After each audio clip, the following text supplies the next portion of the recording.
വാർത്തകളിലേക്ക് വിശദമായി എത്തുന്നതിന് മുമ്പ് ഇന്ന് ഞങ്ങളുടെ ബ്യൂറോ ചീഫ് ഷഫീഖ് കാന്തപുരം കൂടി ഞങ്ങളോടൊപ്പം ചേരുന്നുണ്ട്. കഴിഞ്ഞ 4 ദിവസമായിട്ട് ഷഫീഖ് ഞങ്ങളുടെ ടീമിലുണ്ട്. ഷഫീഖ്, സ്വാഗതം. നമ്മൾ കഴിഞ്ഞ 5 ദിവസമായി അല്ലേ കേരള യാത്രയോടൊപ്പം ഇങ്ങനെ സഞ്ചരിക്കുകയാണ്. എങ്ങനെയാണ് കേരള യാത്രയുടെ ഈ 5 ദിവസത്തെ ഷഫീഖ് വിലയിരുത്തുന്നത്?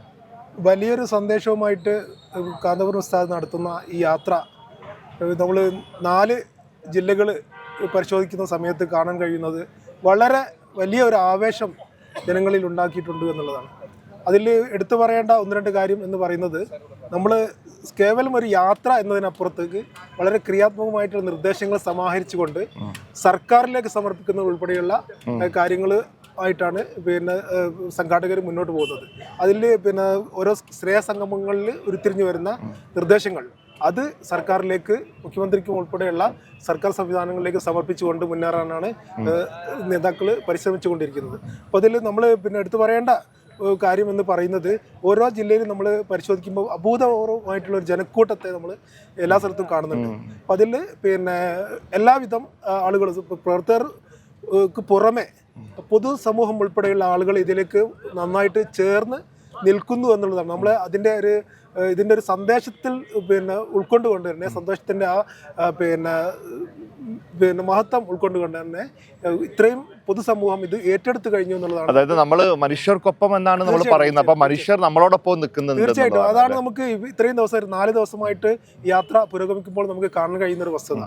ഇതിൽ തന്നെ ഇപ്പൊ നമ്മൾ ശ്രദ്ധിച്ചാൽ നമ്മൾ മറ്റേതൊരു പരിപാടിയിലും ഇല്ലാത്ത കുറെ പ്രത്യേകതകൾ കേരള യാത്രക്കുണ്ട്. കാരണം എല്ലാവിധ രാഷ്ട്രീയ പാർട്ടികളുടെയും ആളുകൾ കേരള യാത്രയുമായിട്ട് സഹകരിക്കുന്നു അല്ലെ. ഇന്നലെയൊക്കെ നമ്മൾ കോഴിക്കോട് നിന്ന് കൊടുവള്ളി ഭാഗത്ത് കൂടെ ഒക്കെ പോകുമ്പോൾ വലിയ തോതിൽ രാഷ്ട്രീയ പ്രവർത്തകര് കൊടി ഉയർത്തിയിട്ട് ആവേശപ്രകടനമായിട്ട് വരികയാണ്. എല്ലാ രാഷ്ട്രീയ പാർട്ടികളും ഇതിന് ആശീർവാദം നൽകുന്ന ഒരു മനോഹരമായിട്ടുള്ള ഒരു കാഴ്ചയുണ്ട്. കണ്ണൂരിൽ ഞാൻ കണ്ട ഒരു കാര്യം, കണ്ണൂരിൽ മുസ്ലിം ലീഗിന്റെ വലിയ പതാകയുമായിട്ട് പ്രവർത്തകർ ഉസ്താദിന്റെ വാഹനത്തിന്റെ അടുത്തേക്ക് വരുന്നത്, അതിന്റെ ഫോട്ടോ സിറാജ് കൊടുക്കുകയും ചെയ്തിരുന്നു. തീർച്ചയായിട്ടും. അപ്പൊ അത്തരത്തിലുള്ള കാഴ്ചകൾ ഈ പറഞ്ഞ 4 ജില്ലകളിലും, കോഴിക്കോട് 2 സ്വീകരണ കേന്ദ്രങ്ങൾ ഉണ്ടായിരുന്നു.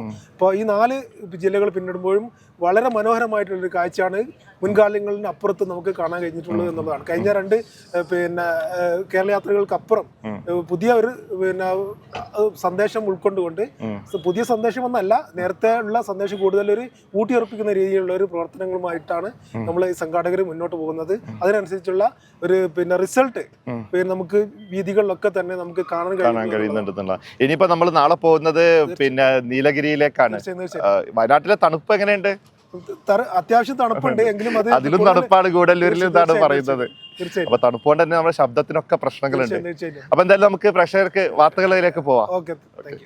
അപ്പൊ നമുക്ക് വാർത്തകളിലേക്ക് വിശദമായിട്ട് വരാം. ഞാൻ പറഞ്ഞതുപോലെ വയനാട്ടിൽ അത്യാവശ്യം നല്ല തണുപ്പുണ്ട്. ഇന്ന് ഉസ്താദിന് തന്നെ വയനാട്ടിൽ ഈ പരിപാടിയിൽ പങ്കെടുക്കാൻ കഴിയാതെ പോയതും അതുകൊണ്ട് തന്നെയാണ്. വയനാട്ടുകാരെ സംബന്ധിച്ച് ഇത് വലിയൊരു തണുപ്പൊന്നും ആയിരിക്കില്ല, പക്ഷെ നമ്മൾ പുറത്തുനിന്ന് വരുന്നവർക്ക് ഇതും അത്യാവശ്യം നല്ല തണുപ്പാണ്. നാളെ ഇനി ഗൂഡല്ലൂരിലേക്കാണ് പോകുന്നത്. അവിടെയും നല്ല തണുത്ത കാലാവസ്ഥയായിരിക്കും. പക്ഷെ ഒരു കാര്യമുണ്ട്, എത്ര കാലാവസ്ഥ തണുത്താലും വാർത്തകൾ ഞങ്ങൾ ചൂടോടെ തന്നെ നിങ്ങളിലേക്ക് എത്തിക്കും. അപ്പോൾ നമുക്ക് വാർത്തകളിലേക്ക് വിശദമായിട്ട് പോവാം. വയനാടൻ മലമുകളിൽ മനുഷ്യത്വത്തിന്റെ മഹത് സന്ദേശം ഉയർത്തിപ്പിടിച്ച് കേരള യാത്ര. ആരോഗ്യ, ഗതാഗത, വനം, വന്യജീവി സുരക്ഷാ പ്രശ്നങ്ങളിൽ വയനാട് നേരിടുന്ന പ്രതിസന്ധികളിൽ അടിയന്തര പരിഹാരം തേടിയാണ് നേതാക്കൾ വയനാടിന്റെ വിരിമാറിലൂടെ സഞ്ചരിച്ചത്. വയനാട്ടിലെ മനുഷ്യർക്കൊപ്പം ഐക്യദാർഢ്യമുയർത്തി തങ്ങളുമുണ്ടെന്ന സന്ദേശമാണ് യാത്ര പകർന്നു നൽകിയത്.